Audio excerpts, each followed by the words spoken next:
नाज़रीन आदाब, मैं हूं सैयद मिराज और आप देख रहे हैं एमएमसी न्यूज़ इंडिया। हिंदू मुस्लिम विवाद कितना धार्मिक कितना राजनीतिक, एपिसोड 7 में आप सभी का स्वागत है। इस भाग में हम आपको अपने वादे के मुताबिक इस्लामी शासन प्रणाली और राजशाही के बीच का फ़र्क बताएंगे। जब पैगंबर हज़रत मोहम्मद को एक विशाल देश का कार्यभार संभालना पड़ा तो उन्होंने किसी बादशाह, शहंशाह या राजा की तरह शासन नहीं किया, बल्कि दुनिया के सामने शासक का एक ऐसा रूप पेश किया जिसमें करुणा, दया, इंसानियत और सज्जनता शामिल थी। उन्होंने एक विशाल देश का शासक बनने के बाद भी अपने रहने सहने और अपनी जीवन पद्धति में कोई परिवर्तन नहीं किया। उन्होंने अपने या अपने परिवार के रहने के लिए न तो कोई महल बनवाया, न दरबार सजाया, न अपनी सुरक्षा के लिए अंगरक्षक तैनात किए, न कोई सेना बनाई, न हीरे जवाहरात वाला ताज पहना और न अपनी वेशभूषा बदली। कांधे पर एक काली कमली, बदन पर एक सादा लिबास, पवित्र पैरों में एक पुराना जूता और हाथों में एक इस्लामी राज्य की बागडोर, इतनी ही थी पहचान उस शासक की जो इंसानों को सत्य मार्ग पर चलने का निमंत्रण देने के लिए धरती पर उतारा गया था। पैगंबर साहिब की बनवाई हुई मस्जिद में कच्ची दीवारों पर खजूर के पत्तों की छत पड़ी थी और उसी में बैठकर हज़रत मोहम्मद अपनी रणनीति बनाते थे, उपदेश देते थे और नमाज पढ़ाती थी। उनकी कोई सेना नहीं थी। जब कोई हमला होता तो उसका मुकाबला करने के लिए मुसलमानों को एकत्रित होने का आह्वान किया जाता था और मदीना नगर में या उसके बाहर एक मैदान में झंडा लगा दिया जाता था, जिसके बाद योद्धा वहां जमा होने लगते थे। पैगंबर हज़रत मोहम्मद के निधन के बाद शासन की एक ऐसी इस्लामी प्रणाली से दुनिया अवगत हुई जिसको खिलाफत राशिदा का नाम दिया गया।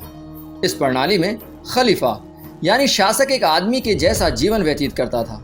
खलीफा का घर, लिबास और रहन सहन सादा होता था और वह बिना अंगरक्षकों के आम आदमियों की तरह जिंदगी गुजारता था। खलीफा को भी बैतुल माल यानी सरकारी खजाने से उतना ही वेतन मिलता था जो एक आदमी को मिलने वाली मजदूरी के बराबर होता था। मगर चौथे खलीफा हज़रत अली की शहादत के बाद खिलाफत राशिदा का समापन हो गया। खिलाफत राशिदा ख़त्म होते ही मुस्लिम बाहुल्य देशों में वैसी ही प्रणाली चल पड़ी जैसे कि रोमन किंग्स, ईरानी शहंशाहों और भारतीय राजाओं में चल रही थी। मुसलमान बादशाह भी बड़े बड़े महल बनाकर रहने लगे।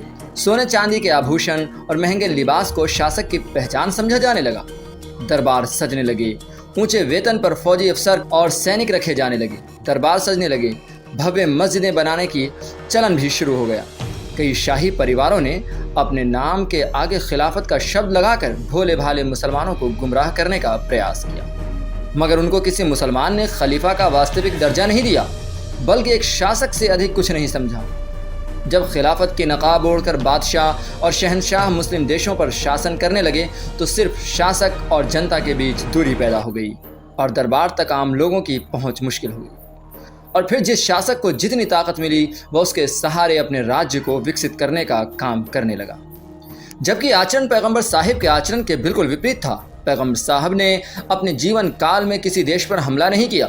उन्होंने केवल अपने राज्य की सीमाओं को सुरक्षा करने के लिए ही लड़ाइयाँ लड़ी। पैगंबर साहिब के निधन को 40 वर्ष भी पूरे नहीं हुए थे कि इस्लामी शासन को राजशाही में परिवर्तित किए जाने के लिए खिलाफत राशिदा के सिस्टम पर हमले होने लगे, जिसके कारण मुसलमानों को विनाशकारी युद्धों का सामना करना पड़ा।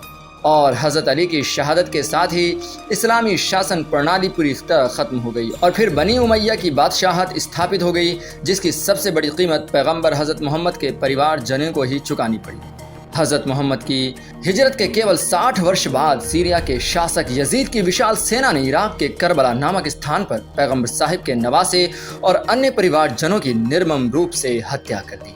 इन सब बातों को सुनकर आप आसानी से समझ सकते हैं कि वह बादशाह दूसरे धर्म का क्या सम्मान करेंगे जो अपने ही धर्म के संस्थापक के परिवार जनों को शहीद करने में संकोच ना करते हैं। इस भाग के अंत में बताते चलें कि इमाम हुसैन की जघन्य हत्या के बाद उमैया वंश के शासक यजीद को हज़रत मुख्तार सक़फ़ी और हज़रत अब्दुल्ला इब्न ज़ुबैर के विद्रोह का सामना करना पड़ा।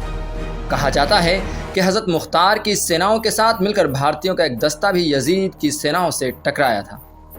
इस दस्ते के बारे में हम आपको अगले भाग में जानकारी देंगे, तो जुड़े रहें हमारे साथ और देखते रहें एमएमसी न्यूज़ इंडिया।